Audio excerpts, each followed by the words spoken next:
पुराच्या साक्षीने श्रीक्षेत्र नृसिंहवाडीत चालू वर्षातील पहिला दक्षिण द्वार सोहळा. दिगंबराच्या जयघोषात भाविकांचे पवित्र स्नान. दर्शनासाठी पहाटेपासून मोठी गर्दी. कृष्णा व पंचगंगा नदीच्या पाणलोट क्षेत्रात सुरू असलेल्या मुसळधार पावसामुळे वाढलेल्या पुराच्या पाण्याने श्रीक्षेत्र नृसिंहवाडी येथील श्री दत्त मंदिराला सोमवारी चारही बाजूनी वेढा घातला. त्यानंतर मंगळवारी पहाटे 3:30 वाजता चालू वर्षातील पहिला दक्षिणद्वार सोहळा संपन्न झाला. सोहळ्याची माहिती प्रसारित होताच सांगली, कोल्हापूर, इचलकरंजी, मिरजसह परिसरातील हजारो भाविकांनी पहाटेपासून स्नान व दर्शनासाठी मोठी गर्दी केली होती. दक्षिणद्वार सोहळा सुरू होताच दिगंबरा दिगंबरा श्रीपाद वल्लभ दिगंबरा तसेच श्री गुरुदेव दत्तच्या जयघोषाने मंदिर परिसर दुमदुमून गेला. श्री दत्ताच्या चरणांना स्पर्श करून दक्षिणद्वारातून वाहणाऱ्या कृष्णा नदीच्या पवित्र प्रवाहात स्नान करण्यासाठी भाविकांनी उत्स्फूर्त गर्दी केली. या स्नानाने पुण्यप्राप्ती होते अशी भाविकांची श्रद्धा आहे.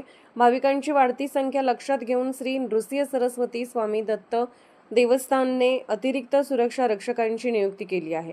पुराच्या पार्श्वभूमीवर श्रीची उत्सव मूर्ती दर्शनासाठी परमपूज्य श्री नारायण स्वामी मंदिरात ठेवण्यात आली असून काकड आरतीपासून शेजारतीपर्यंतचे सर्व नित्य धार्मिक कार्यक्रम तेथेच होत आहेत. दरम्यान नृसिंहवाडी औरवाडला जोडणारा जुना पूल पुराच्या पाण्याखाली गेला असून शिरोळ, राजापूर व तेरवाड येथील बंधारे यापूर्वीच पाण्याखाली गेले आहेत. त्यामुळे परिसरातील वाहतुकीवरही परिणाम झाला आहे. दत्त मंदिर पूर्वाभिमुख असून उत्तर दिशेने येणारा कृष्णा नदीचा प्रवाह श्री दत्ताच्या चरणांना स्पर्श करून दक्षिण द्वारातून बाहेर पडतो. या दुर्मिळ घटनेलाच दक्षिण द्वार सोहळा म्हटले जाते. नदीची पाणी पातळी आणि मंदिराच्या गर्भद्वाराची उंची यावर हा सोहळा अवलंबून असल्याने तो नेमका कधी सुरू होईल किंवा कधी संपेल हे निश्चित सांगता येत नाही.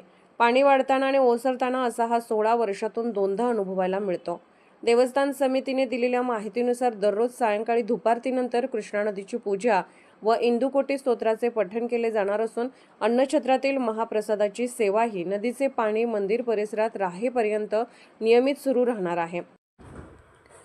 पोलीस ऑफ इंडिया न्यूज चॅनलला लाईक करा, शेअर करा आणि सबस्क्राईब करा.